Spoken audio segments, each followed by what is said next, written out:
아, 금영아, 슬퍼하지 마. 네 이런 게 쌓여가지고 더 멋진, 더 멋진 40대, 앞으로의 50대의 금영이가 있을 거라고. 모든 사람들이 우러러보는 금영이가 있을 거라고. 활짝 웃어.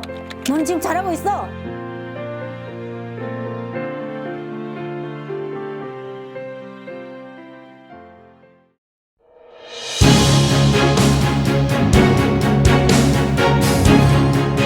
네, 안녕하세요, 여러분. 오랜만에 아오지 언니가 돌아왔습니다. 제가 요새 바빠가지고 영상을 자주 못 올렸는데요. 오늘부터 시작하겠습니다.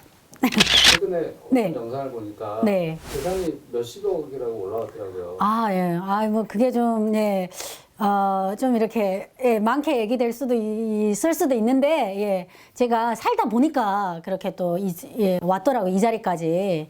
근데 처음에 한국에 왔을 때는 제 수중에 5만 원 있었어요. 왜냐면요, 저는 부모님이 먼저 와가지고 정착금을 못 받았어요. 정착금을 못 받아가지고, 그 하나원에서 그 컴퓨터 타자 시험 1등 해가지고 250만 원 상금 탔는데, 우리 엄마가 야속하게 다 빼버리고 통장에 딱 5만 원을 남겨놓은 거예요. 그래서 그 5만 원으로 시작했어요, 저는 사실. 근데 지금 생각해보면 오히려 그 5만 원이 저에게 그 악바리 같이 동기부여가 되지 않았나 그런 생각을 하는데, 왜냐면 제 친구들 있잖아요. 제 또래 친구들 혼자 온 애들은 그때 한 2천만 원씩 받았어요. 정착금을. 근데 2천만 원을 다 한 번 해주는 게 아니고 2천만 원에서 1,000만 원 정도는 임대 아파트, 1,200만 원 정도 보증금. 그 나머지는 뭐 한 달에 뭐 200만 원씩 이렇게 나눠줬어요. 근데 그게 어디예요? 너무 부러웠죠. 저는 5만 원밖에 없는데. 그래서 아직도 기억나는 게 그 5만 원으로 만 원 가지고 찜질방 갔었고, 만 원 가지고 교통카드 만들었고, 만 원 가지고 그 뭐 책, 연필 이런 거 사가지고 공부, 그 영등포에 있는 수도학원에서 공부 시작하면서 그때 생각했죠. 아, 돈을 벌어야겠다. 그래가지고 어딜 갔냐면 갈비집을 갔었어요. 갈비집에 갔는데, 저는 갈비집에 갔을 때 저를 그렇게 홀 있잖아요. 서빙 시켜줄 줄 알았어요. 근데 그때 탈북민들이 별로 없었잖아요. 탈북민들이 없다 보니까 이게 말을 하니까 조선족인 줄 알더라고요. 그러더니 아직도 기억나는데 그 사장님 아줌마한테 가가지고 이렇게 여기 일하러 왔다고 하니까 이렇게 말투를 들어보더니 조선족인 줄 알고 저기 뒤편에 가가지고 이게 불판 닦으라고 하더라고요. 그러면서 그 불판을 5시부터 11시까지 일해가지고 한 달에 60만 원 받았어요. 한 달에 50만 원? 네. 그러니까 아침에는 학원 가고, 그리고 끝나서 5시까지 거기 가면, 일을 시작하면 11시에 끝나는 거예요. 11시에 끝나서 집에 가면 12시가 넘어요. 그럼 거기 씻고 뭐 어찌고 나면 또 1시가 되는 거예요. 그럼 조금 자다 공부하고 뭐 이러고 조금 자다가 몇 시간밖에 못 자서 자다가 다시 또 9시까지 수도학원을 가야 되는 거예요. 그렇게 살았어요, 저는. 그러면서 그럼 아르바이트는 한국에서 몇 개 정도 해봤어요? 많이 했어요. 아르바이트를 청소도 하고, 오피스텔 청소도 하고, 고깃집에서 그 불판도 닦아보고, 첫 알바가 고깃집 불판 닦은 거고, 그 다음에 오피스텔 청소를 많이 했어요. 대학 다니면서. 처음에는 뭐 이렇게 이게 없잖아요. 그러고 나중에 어딜 갔냐면, 중국어 학원 가가지고, 그때가 정철 영어 학원이 되게 유명했었어요. 근데 거기 중국어반이 생긴 거예요. 그래서 중국어 학원 가서 중국어를 가르치는 거예요. 뭐 이알산스 뭐 그런 거 잘 가르치잖아요. 뭐 그런 거 가르치고 이러면서 가이드를 했는데, 가이드가 적성에 맞더라고요. 한국에서 관광 가이드? 예, 관광 가이드. 근데 관광 가이드가 되게 좋은 게 그 사람들이 팁도 많이 나와요. 그리고 음식점 데리고 가면 음식점에서 그 사장님들이 얘는 가이드잖아요. 그럼 다음에 또 오라고 그 음식값의 10%를 이렇게 줘요. 그리고 막 전시회 같은 거 하잖아요. 코엑스에서. 중국에 이렇게 뭐 사장님들이 오잖아요. 그럼 그런 분들이 중국 분들이 되게 후회해요. 뭐 저녁에 밥 먹고 가라 이러잖아요. 그럼 뭐 팁도 많이 주고. 그러니까 동시통역 하는 거죠. 뭐 이 기계는 뭐 어떻고 저떻고. 그때는 공부를 많이 했어요. 왜냐면 뭐 화질 뭐 이렇게 전자에 대한 것도 공부해가지고 나가고 이러면서 하다 보니까 적성에 맞더라고요. 앉아서 공부하는 것보다는. 그리고 또 이렇게 텐션이 높잖아요. 그러니까 그런 사장님들이 제가 막 통역하고 웃기고 이러면 저를 다 막 찾아주는 거예요. 그렇게 하면서 돈도 벌게 되고 그러면서 돈을 많이 모았죠. 근데 정말 쓰지 않았어요. 한 달에 얼마나 썼어요? 제가 쓴 거는 한 달에 뭐 한 20만 원? 네, 30만 원 요 정도 쓰고 안 썼죠. 네, 그렇게 돈을 모으면서 제가 그 교환학생으로 중국에 가면서 중국에서도 또 이렇게 조선족 오빠랑 음식점을 내게 돼요. 네. 음식점을 했다고? 음식점을 내게 돼요. 그래가지고 그땐 또 한국 막 그냥 그 한류가 막 불었어요. 그래서 외국인 이름으로 낼 수 없고 그 중국 그 조선족 이름으로 같이 내가지고 하면서 그때 또 돈을 조금 벌게 됐죠. 돈이 없다 보니까 학교를 7년 다녔어요. 7년. 등록금이 처음에 그 학교 들어갔는데 적응을 못 해가지고 탈북민이라고 해가지고 다 이렇게 뭐 등록금이 나오는 거 아니에요. 평점이 2.0 이상 나와야 이렇게 등록금이 나오는데 처음에 가가지고 적응을 못해서 한 첫 학기를 방황했어요. 그래서 평점이 0.9가 나온 거예요. 아, 선동열 방학. 네, 0.9가 나와가지고 등록금이 안 나오는 거예요. 그럼 등록금 벌어야 되잖아요. 그럼 휴학을 하는 거예요. 그렇게 첫 학기는 힘들었어요. 그리고 나서 정신 차리고 다니면서 공부를 하기 시작했죠. 그러면서 알바도 하고 이러면서 휴학을 많이 했어요. 뭐 중국에서 그 조선족, 그러니까 탈북해가지고 사실은 언니 전 남자친구였는데 그분이랑 음식점을 해가지고 같이 돈도 벌고 하면서 휴학을 하면서 제가 4년짜리 7년 다니게 돼요. 휴학을 하면서. 그러면서 대학교 때 2억이라는 돈을 모아요. 장사, 중국에서 장사도 하고 아르바이트도 하고. 아르바이트 그냥 닥치는 대로 하는 거예요. 예, 불법만 아니면 되는 거예요. 그래가지고 2억이라는 돈을 모아가지고 이렇게 학교 이제 졸업하려고 왔는데 신랑을 딱 만난 거예요. 그래서 그때 이제 강남에 아파트를 사야겠다. 근데 그때 강남이 좋다는 거 알았어요? 알았죠. 왜냐면 부동산에 되게 관심이 많았어요, 저는. 그러니까 제가 부동산에 되게 관심이 많으니까 돈을 차곡차곡 모아놓은 거예요. 근데 왜 부동산에 관심이 많았냐면 한국에 왔는데 18평짜리 아파트를 받았잖아요. 거기 6씩 살아야 되는 거예요. 임대 아파트에. 그러니까 제 방이 없으니까 제가 어디 살았냐면 베란다에 살았어요.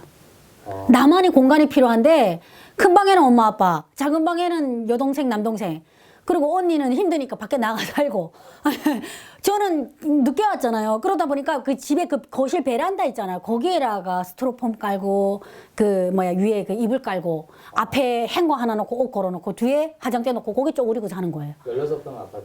예, 18평짜리에서. 그러다 보니까 난 집이 필요하다 했는데 언니가 왔더니 독립해서 나가 살더라고요. 자기가 돈 벌어서. 근데 오자마자 어떻게 독립할 수가 없잖아요. 그래가지고 저도 집 구하려고 나갔는데 무슨 보증금 500에 뭐 월세 20만 원 하는데 학생이 어디에 돈이 있어요. 그리고 보증금이 없잖아요. 전 정착금을 못 받았으니까. 그때 내 집을 사야겠다는 목표가 딱 생겨가지고 악착같이 정말 먹지도 않았어요. 떡볶이 먹고 싶은데 안 먹고 진짜 마을버스도 안 타고 이러고 걸어 다닌 거예요. 그래가지고 돈을 2억을 모았죠. 그렇게 모았더니 그때 특별분양 막 위례 이런 데 아파트 나왔잖아요. 3억이었어요. 맞아요. 그때 미분양도 많이. 예. 근데 그때 아파트가 막 가격이 떨어질 때예요. 저거 사야겠다. 그래가지고 제가 그걸 샀는데 그때 제가 신랑을 만나서 결혼을 딱 할 때였어요. 근데 그거 사겠다고 하니까 저희 시어머니가 반대했어요. 아니 아파트 값이 다 떨어지는데 무슨 사냐. 근데 제가 고집 있잖아요. 그때 전세로 살았었거든요. 결혼하자마자. 근데 저희 신랑이 그런 거예요. 너는 지금도 좋은데 꼭 집 사야 돼. 이러는 거예요. 아니 난 사야겠어. 나의 꿈이야. 이러고 진짜 시어머님이 반대하고 신랑이 반대하는데 샀어요. 그래가지고 그 집을 그 집이 한 2억 얼마였거든요. 그 집을 2억 얼마인데 신랑 부모님이 좀 도와주긴 했어요. 가가지고 도와달라고. 그래가지고 2억에 조금 보태가지고 샀죠, 그 집을. 샀더니 제가 그랬거든요, 시어머니. 이거 한 6억이 될 거라고, 배로 오를 거라 했더니 그런 아파트가 어디 있니? 이랬어요. 근데 지금은 몇 배, 한 5, 6배 올랐잖아요. 그러면서 그 집을 전세 주면서 그 돈으로 호주 가서 가게도 내고 또 대출받아 집도 사고 그리고 집값이 오르고 뭐 납비 말하면 투기라고 할 수는 있죠. 예, 근데 투자죠. 예, 안 하면 바본 거잖아요. 그래가지고 호주에서 그렇게 집을 사가지고 또 호주는 렌트비가 비싸요. 뭐 일주일에 60만 원 막 이렇잖아요. 그렇게 해서 그 나오는 돈으로 대출 이자도 갚고 이러면서 그 대출 이자는 세입자가 내주고 원금도 갚아주고 집은 또 집대로 집값이 오르고 막 2배, 3배 오르는 거예요. 그러다 보니까 어느 날 그렇게 돼 있더라고요. 근데 북한 분들이 네. 뭐 자본주의 사회 원리나 은행 관련 뭐 부동산 관련 잘 네. 모르시잖아요. 네. 또 어떻게 그렇게 일찍 눈을 떴어요? 그럼 간절함? 네, 간절함이었어요. 처음에 왔을 때 학교 다닐 때 친구 애들이 남자애들이 막 좋은 차 타고 오면 좀 그게 너무 꼴보기 싫은 거예요. 아우 저 바보 같은 놈들 저 돈으로 땅에나 투자하지. 그러니까 어려서부터 집 없이 살았잖아요. 집이 없이 살았고 그 내가 집이 있어야겠다는 생각했고 와가지고 돈을 벌어야 되겠다고 딱 생각을 하니까 차는 일단 사면 이게 감가상 이게 돈이 떨어지더라고요. 근데 집은 사면 집값이 올라가잖아요. 그때 요거 사야겠다. 지식이 없었어요. 요거 사야겠다. 그래가지고 정말 부동산 공부를 많이 했죠. 내가 이 사회에 남으려면 정말 뭐든지 해야 되겠다. 그래서 지금도 저는 호주에 살잖아요. 호주에 사는데 제가 가게를 하잖아요. 근데 멀리 한 120km 떨어진 곳에 이사 왔어요. 그래서 매일 가게를 못 가니까 가끔은 이렇게 있는 제가 나태해 보이고 이러니까 어느 날 그 4성급 호텔 그 하우스키핑 있잖아요. 그거 지원해가지고 저기 뭐지 하루하루 벌어 먹고 사는 뭐 필리핀 이런 노동자들 있잖아요. 그런 애들이랑 같이 하우스키핑도 하고 제가 일을 했어요. 아, 그냥 그냥 시간이 나서? 네, 시간이 나서. 그래서 생각했는데, 제가 이렇게 지금까지 큰 부자는 아니지만 여기까지 오게 된 이유가 뭐냐 했더니, 제가 직업에 대한 편견이었고, 직업에 대한 두려움이 없었어요. 왜냐면, 그 일이 있어서 사회가 굴러가는 거고, 무시받아야 될 직업은 없다고 생각하거든요. 그래서 제가 가가지고 오기 전에 그 하우스키핑 한 달 했었거든요. 호텔 청소를 했어요. 가서 막 변기 닦고, 예, 베드 막 이렇게 정리하고 했거든요. 그러니까 하니까 또 옛날 생각이 나더라고요. 그러면서 다시 또 초심으로 돌아가게 되고. 그러니까 그 같이 일하는 사람들은 얘가 정말 몇십억이 있는 자산가고 지금 가게가 있는 사장이란 걸 모르잖아요. 전혀 알 수 없잖아요. 그러니까 뭐 보기에는 그냥 얘도 힘들어서 같은 뭐랑 외국 노동자니까. 근데 알아야 될 게 제가 거기서 일을 하면서 되게 좋았던 게 한국에서는 막 청소하시는 분 조금 약간 하대하잖아요. 외국은 아니에요. 외국은 아니에요. 제가 그 일을 하면서 전문 직업이 있어야겠다 이런 생각이 들었어요. 그래서 제가 지금 한국에 와가지고 피부 관리를 배우는 거죠. 그 호텔에서 일할 때는 얼마나 받았어요? 호텔에서 일할 때는 그 주중에는 시간당 25,000원, 예, 주말에는 35,000원 정도 받는데. 우리나라에 2배 넘게 받네요. 예, 근데 되게 특이한 게 뭔지 알아요? 그 35,000원 주말에 주면 사람들이 다 우리나라 사람들은 주말에 일하고 싶어 하겠죠. 그 주말에 일 안 하려고 해요, 사람들이. 예, 25,000원 받아도 그냥 25,000원 벌고 주말에는 가족들과 지내고 싶어 하고 그래요. 그래서 제가 거기 들어가서 일을 하는데 사람들이 제가 뭐 사장인 걸 모르잖아요. 그러니까 막 일하는데 옛날 같으면 그 사람들이 좀 거칠어요. 막 욕도 하고 막 이러거든요. 근데 내가 뭐랄까 자존감이 높고 내가 직업에 편견이 없이 바라보니까 그게 너무 또 재밌는 거예요. 그래서 되게 친해지고 이랬는데 제가 한 달하고 이제 한국 오느라고 그만두게 됐는데 그때 그런 생각이 들더라고요. 내가 지금 여기까지 온 거는 직업에 대한 편견도 없고 직업에 대한 두려움이 없구나. 예, 그게 너무 저는 좋았어요. 왜냐하면 저는 언제든지 그 어떤 일이든 할 수 있거든요. 그리고 한국에 같은 경우에는 제가 대학생 때 오피스텔 청소도 해봤었거든요. 근데 그거 되게 무시 많이 받았어요.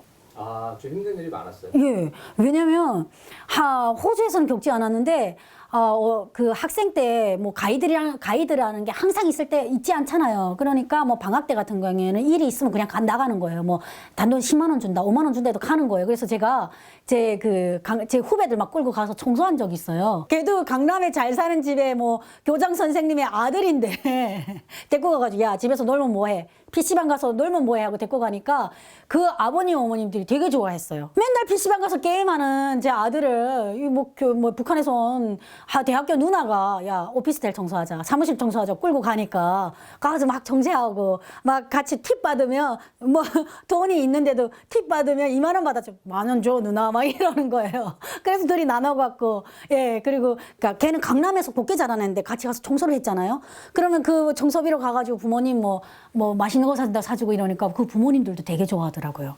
그래서 그렇게 청소를 했는데 제가 그때 서러움 받은 게 뭐냐면 아직도 기억나는데 오피스텔 청소를 갔는데 젊은 여자였어요. 젊은 여자애. 되게 이쁘장했는데 그 도배를 하고 저는 청소하러 갔어요. 도배하시는 분들도 오고 청소하러 왔는데 제가 청소를 다 했는데도 락스 그거를 막 부르면서 여기도 하라고 막 저한테 약간 무시를 하는 거예요. 저보다 어린애인데. 근데 도배하는 아줌마가 그런 얘기를 하더라고요. 쟤는 딱 봐도 몸 파는 애라고, 불륜이라고. 그래서 아가씨가 또 아름답다고.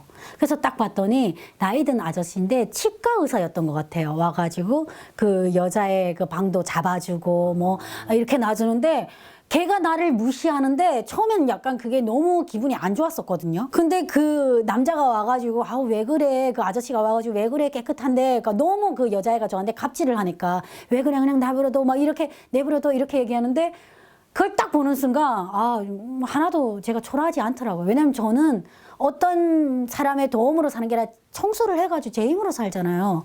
그래서 좀 청소할 때 대한민국에서 조금 무시를 받았지만 그런 무시를 조금 받으면서도 좀 당당했어요. 내 힘으로 사니까. 그래가지고 지금 이 자리까지 온 것 같아요. 지금 생각하는 게 젊었을 때 좀 초라해도 된다. 젊었을 때 무시해도 된다. 그게 나중에는 시간이 지나고 나니까 나의 그런 자산이 되더라고요. 나의 이야기가 되고. 만약 정말 젊었을 때 흥청망청 쓰고 나이 들어가지고 초라하잖아요. 그건 정말 초라한 건데 젊었을 때 좀 무시받고 젊었을 때 그 무시받으면 했던 그런 모든 것들이 지금 40이 넘어서 딱 이렇게 나오니까 그게 오히려 더 멋있어 보이더라고요. 그래서 저는 젊은 제가 제 20대, 30대를 돌아보면서 젊은 청년들에게 하고 싶은 말이 젊었을 땐 초라해도 된다. 젊었을 땐 무시받아도 된다. 그게 나중에는 기감이 되고 자랑이 되더라고요. 20살 때로 다시 돌아가도 다시 그냥 할 수 있을까요? 당연히 하죠. 더 열심히 할 것 같아요.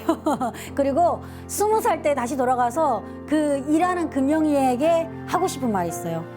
예, 가끔 이렇게 오피스텔 청소하면서도 좀 무시받고 막 이러면서 슬펐거든요. 예, 막 25, 6살 때 이렇게 청소 도구 밀고 오피스텔에 서가지고 청소하러 왔습니다 하고 들어갈 때 저도 그 젊은 아가씨잖아요. 좀 약간 부끄럽고 이런 마음이 있었는데 다시 20대로 돌아가서 그 금영이를 만난다면 금영아 슬퍼하지 마. 네 이런 게 쌓여가지고 더 멋진 40대 앞으로의 50대의 금영이가 있을 거라고 모든 사람들이 우러러보는 금영이가 있을 거라고 활짝 웃어. 너는 지금 잘하고 있어.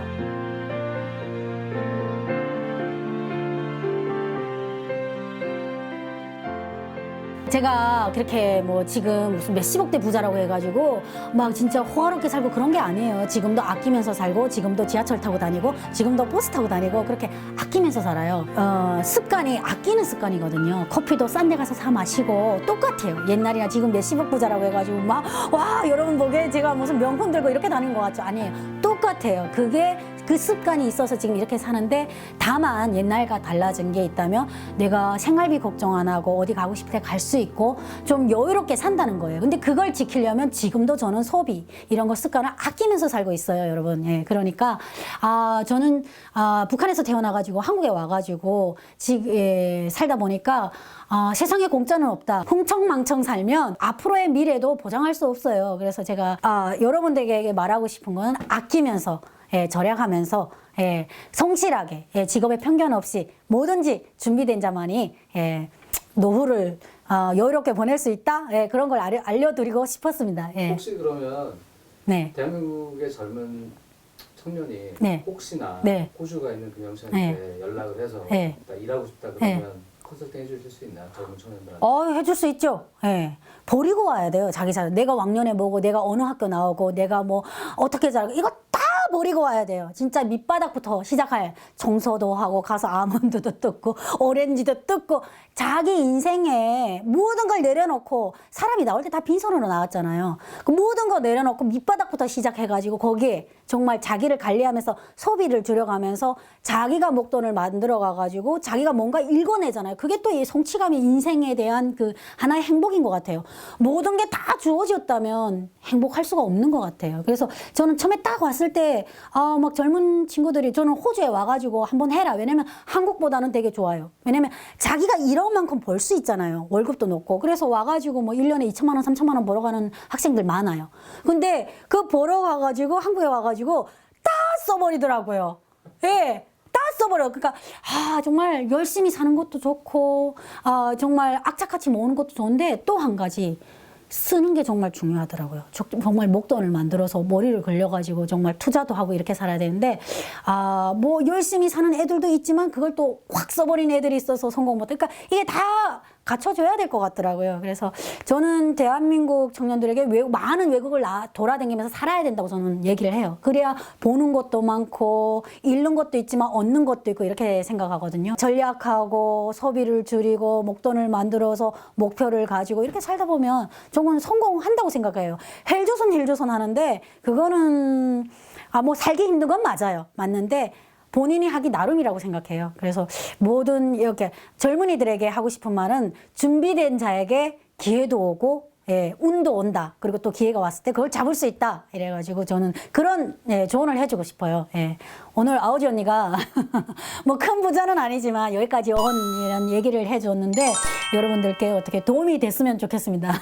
다음 시간에 찾아뵙겠습니다. 감사합니다.